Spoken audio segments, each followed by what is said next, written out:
സർവകക്ഷി യോഗത്തിലേക്ക് വയനാട്ടിലെ വന്യമൃഗ ആക്രമണം തടയാനുള്ള നടപടികൾ ചർച്ച ചെയ്യാനുള്ള യോഗത്തിലേക്ക് കോൺഗ്രസ് എത്തിയില്ല. കോൺഗ്രസ് അത് ബഹിഷ്കരിച്ചിരിക്കുകയാണ്. ടി സിദ്ദിഖ് MLA സംസാരിക്കുന്നത്.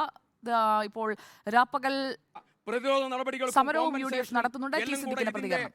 10-1 തുക ഇതുണ്ടോ? 10-1 തുക ഇതുണ്ടോ? അപ്പോ സർക്കാരിന്റെ ഏറ്റവും വലിയ അവഗണന, ഏറ്റവും വലിയ പ്രയാസം വയനാട് ജില്ലയെ അവഗണിക്കുന്ന സാഹചര്യം.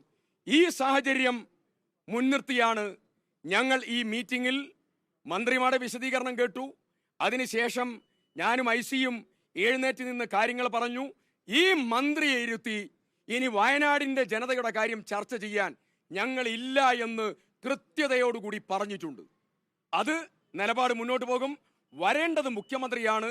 മുഖ്യമന്ത്രി വന്ന് ഇവിടെയുള്ള മെഡിക്കൽ കോളേജിന്റെ പ്രശ്നവും പ്രൈവറ്റ് മെഡിക്കൽ കോളേജിലേക്ക് രോഗികളെ ചികിത്സയുടെ ചെലവ് വഹിക്കാനുള്ള കാര്യം ഉൾപ്പെടെ എല്ലാ കാര്യവും ജനങ്ങൾക്ക് ജീവിക്കണം, വയനാട്ടിലെ സാധാരണക്കാർക്ക് ജീവിക്കണം. ആ ജീവിക്കാൻ ഇന്ന് പ്രയാസകരമായ സാഹചര്യമാണ്. ജനം ഈയാമ്പാറ്റകളെ പോലെ വന്യമൃഗത്തിന് എറിഞ്ഞു കൊടുത്തിരിക്കുകയാണ് സർക്കാർ. ആരാണ് ഉത്തരവാദി എന്ന് ചോദിച്ചാൽ അതിന്റെ ഉത്തരവാദി ഫസ്റ്റ് അക്യൂസ്ഡ് കേരളത്തിലെ സർക്കാരാണ്. പോളിന്റെ മരണം, തോമസിന്റെ മരണം ചികിത്സ കിട്ടാതെയാണ്. ഒന്നാമത്തെ പ്രതി ഗവൺമെന്റാണ്. ആ ഗവൺമെന്റ് അതിന്റെ നാഥനായ മുഖ്യമന്ത്രി തന്നെ ഇവിടെ വരണം. തിരിഞ്ഞു നോക്കാത്ത മന്ത്രിയുടെ ചർച്ചയുമായി മുന്നോട്ട് പോകാൻ ഒരിക്കലും ഒരുക്കമല്ല എന്നുള്ളത് കൂടെ ഇവിടെ കൃത്യമായി സൂചിപ്പിക്കാൻ ആഗ്രഹിക്കുന്നു. കേന്ദ്ര സർക്കാരിന്റെ, സംസ്ഥാന സർക്കാരിന്റെ ഇത്തരം നടപടികൾ അടിയന്തരമായി തിരുത്തണം. സംസ്ഥാന മുഖ്യമന്ത്രി ഇവിടെ വരണം. ഈ മന്ത്രിയെ അടിയന്തരമായി ജില്ലയുടെ ചുമതലയിൽ നിന്നും വനം മന്ത്രി ചുമതലയിൽ നിന്നും മാറ്റാൻ ആവശ്യമായ നടപടി സ്വീകരിക്കണം. ജനങ്ങൾ അരക്ഷിതാവസ്ഥയിലുള്ള സമയത്ത് അതൊന്നും കാണാതെ മുന്നോട്ട് പോകുന്ന ഈ നടപടി അത്യന്തം ഗൗരവതരമാണ്. അതിന്റെ ജനവികാരം ഏറ്റെടുത്തുകൊണ്ടാണ് ഈ ബഹിഷ്കരണം ഇവിടെ പ്രഖ്യാപിച്ചിട്ടുള്ളത്. വയനാടിന്റെ പൊതുവായ ഒരു വിഷയമാണ്.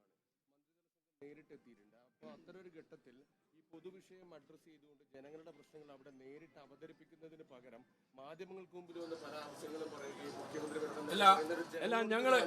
ഞങ്ങൾ ഉള്ളിൽ ഏതൊക്കെ പറഞ്ഞില്ല എന്ന് നിങ്ങൾക്കറിയോ? ഞങ്ങൾ പറയട്ടെ നിങ്ങൾ ചോദ്യം ചോദിച്ചോളൂ, ഞാൻ പറഞ്ഞോട്ടെ. നിങ്ങൾ ചോദ്യം ചോദിച്ചതിന് മറുപടി പറയട്ടെ.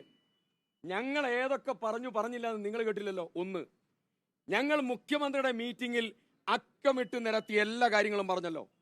രണ്ട്, ഈ മന്ത്രി നേരത്തെ വിളിച്ച എല്ലാ മീറ്റിംഗിലും പ്രിയപ്പെട്ട IC ബാലകൃഷ്ണൻ ഞാനും പങ്കെടുത്തല്ലോ.